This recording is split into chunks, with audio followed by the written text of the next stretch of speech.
Pakistani film star نور نے اداکار ولی حامد سے بھی عدالت کے ذریعے خلا لے لی ہے۔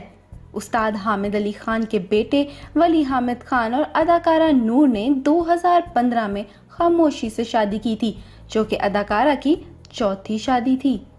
دونوں اداکاروں کی شادی زیادہ عرصہ نہیں چل پائی اور نوبت گھریلو تنازعات تک پہنچ گئے، جس پر اداکارہ نے ولی حامد سے علیحدگی کا فیصلہ کرتے ہوئے خلا کے لیے عدالت سے رجوع کیا تھا۔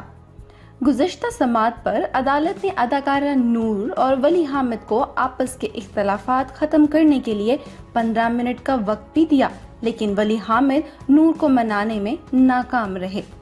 لاہور کی فیملی کورٹ نے آج سماعت کے دوران فریقین کے دلائل مکمل ہونے کے بعد کیس کا فیصلہ سناتے ہوئے اداکارہ کو خلا کی ڈگری جاری کر دی۔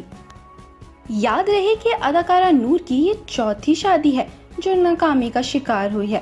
ان کی پہلی شادی 2008 میں وکرم نامی بزنس مین سے ہوئی تھی، لیکن 2 سال بعد انہوں نے طلاق لے لی تھی۔ نور کی دوسری شادی 2010 میں ہی فاروق مینگل سے ہوئی، جو کہ 1 سال سے بھی کم عرصہ میں نہ چل سکی۔ نور نے تیسری شادی اون چودھری سے 2012 میں کی تھی، لیکن وہ بھی صرف